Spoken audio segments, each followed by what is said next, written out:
हरिओम नारायण हरण महादेव जय बटुक भैरव। मैं हूँ आचार्य राकेश मिश्रा, ज्योतिषाचार्य वास्तु तंत्र में विशेषज्ञ ज्योतिष शास्त्र करीब में मैं आप लोगों के लिए लेकर आया हूं कि षष्टम पंचमम स्कंद माता कि माता स्कंद माता जो है इनकी आधिपत्य किस ग्रह पर होता है और इनका जो औषधि है, आयुर्वेदिक औषधि है, किस औषधि पर माता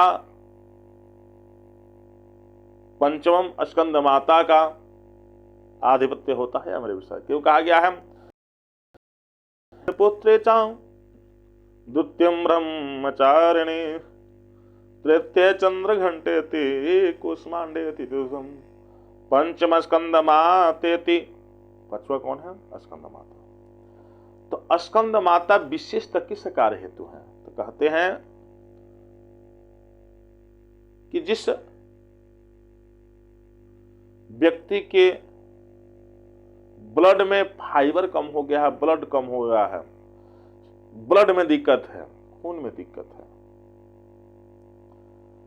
वैसे व्यक्तियों को स्कंद माता का आशीर्वाद प्राप्त करनी चाहिए, ध्यान करनी चाहिए। क्यों?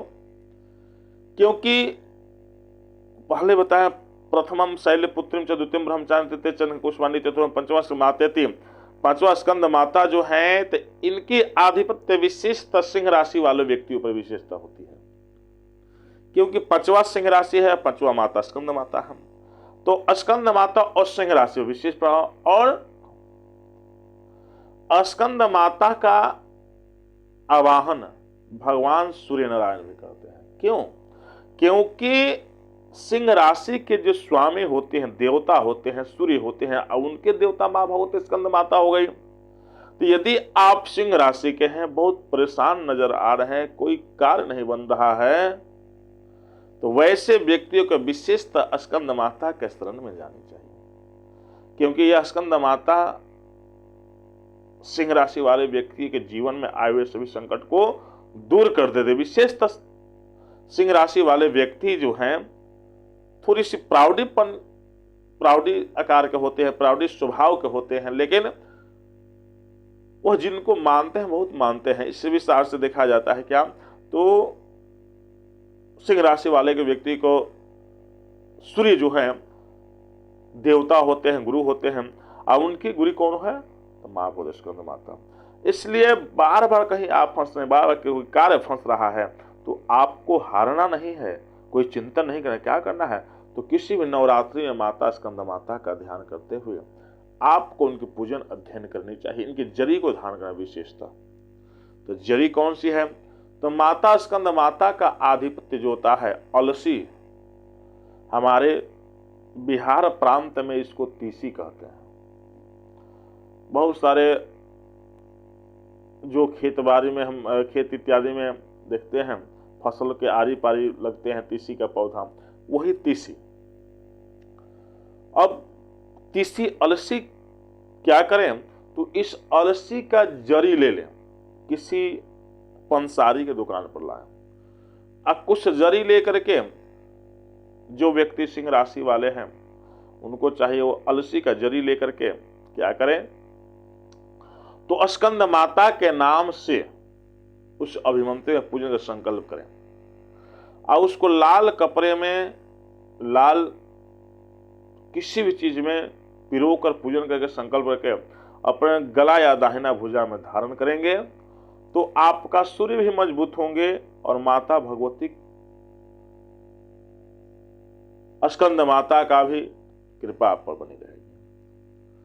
अब इतना ही नहीं बात है, अब क्या करना है कि अलसी के बीज होता है जिसको तीसी हम कहते हैं, तीसी जो निकल कर आता है, यह बहुत पावरफुल मेडिसिन है, क्योंकि साक्षात मां भगवती स्कंद माता का आशीर्वाद प्राप्त यह पौधा है, और इस पर मां भगवती स्कंद माता के विशेष कृपा होती है। तो जिस भी व्यक्ति के ब्लड में कोई दिक्कत है, खून में समस्याएं आती है,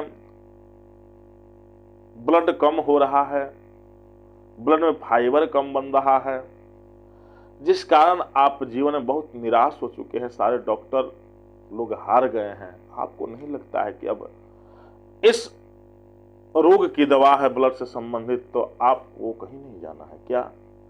तो आप श्रद्धा पूर्वक, प्रेम पूर्वक मां भगवती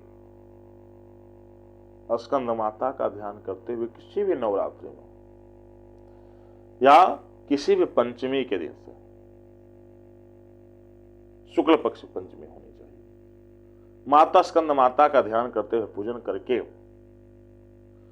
इस अलसी के बीज को खाना खाने के बाद, जो तीसी हम लोग अपने भारतीय भोजन में ग्रहण करते हैं, रोटी से खाते हैं, चावल से खाते हैं, सान कर, उस तीसी की बात कर रहे हैं हम। तो इस अलसी के बीज को करना या आपको क्या है, तो खूब सुंदर से पहले तावे पर, कढ़ाई में जिस प्रकार का उसको भूंज ले, भुजवा कर उसको बढ़िया से मेही बना ले, पीस ले, जिसको हम खा सके। और उसमें काला नमक, सेंधा नमक जो भी हो आपके सामर्थ्यवान, यहां तक डाल करके, और खाना खाने के ठीक 10 मिनट या आधे घंटे बाद, ठंडी के दिन है तो गर्म जल में, यदि गर्मी का दिन है तो ठंडा जल में घोर लें गिलास में, और घोर कर सुबह शाम इसको ले। इससे होगा क्या कि कफ, पित्त और वायु, यह 3 चीज से शरीर में रोग का निर्माण होता है, और ये तीनों आपको मजबूत हो जाएंगे। कफ से संबंधित सारा समस्या समाप्त होगा, पित्त से संबंधित सारा समस्या समाप्त हम, और वायु का जो गैस इत्यादि होता है जिससे हम लोग बहुत परेशान होते हैं, वो भी सारी समस्या समाप्त हो जाएगी।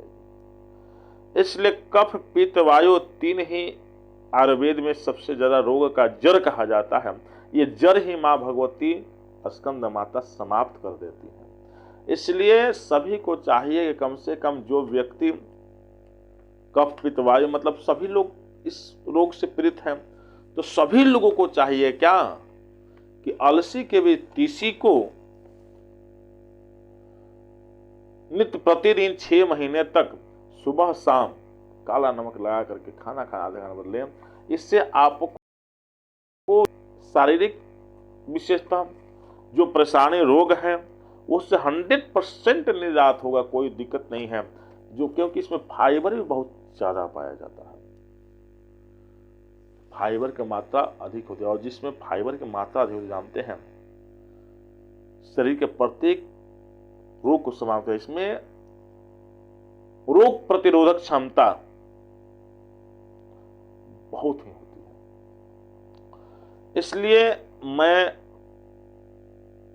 रोगी के साथ सभी लोगों को यह सलाह देना चाहता हूं, सबको मैं यह बताना चाहता हूं कि सभी लोग इस अलसी के बीज को मां भगवती की आराधना करके सेवन करें।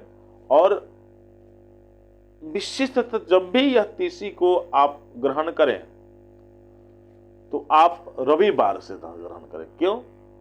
क्योंकि स्कंद माता का आधिपत्य सिंह राशि पर होता है। सिंह राशि के स्वामी सूर्य होते हैं, और सूर्य जो है सफलता का सूत्र है, मानसिक रोग का कारण है, मस्तिष्क रोग का कारण, नस रोग का कारण, नेत्र रोग का कारण है, हार्ट रोग का कारण है। इसलिए जब भी यह अलसी के बीज को आप ग्रहण करें तो विशेषतः रविवार से ही नित्य 6 महीना तक कम से कम इसको ग्रहण करें। इससे आप रोग मुक्त होइएगा और आप हमेशा हंसते हैं। रोग आएगा फिर नहीं, क्योंकि यह व्हाइट ब्लड से रोग प्रतिरोधक क्षमता को मजबूत करती है, और मां भगवती की कृपा आप पर बनी रहेगी। आप कहीं नहीं अंग्रेजी दवा खाना जाना पड़ेगा। इसलिए अंग्रेजी दवा से बचना है तो इसको अवश्य, जिस व्यक्ति के ब्लड में दिक्कत है, ब्लड में बहुत ज़्यादा समस्या है, वह भी व्यक्ति इसको ग्रहण करे।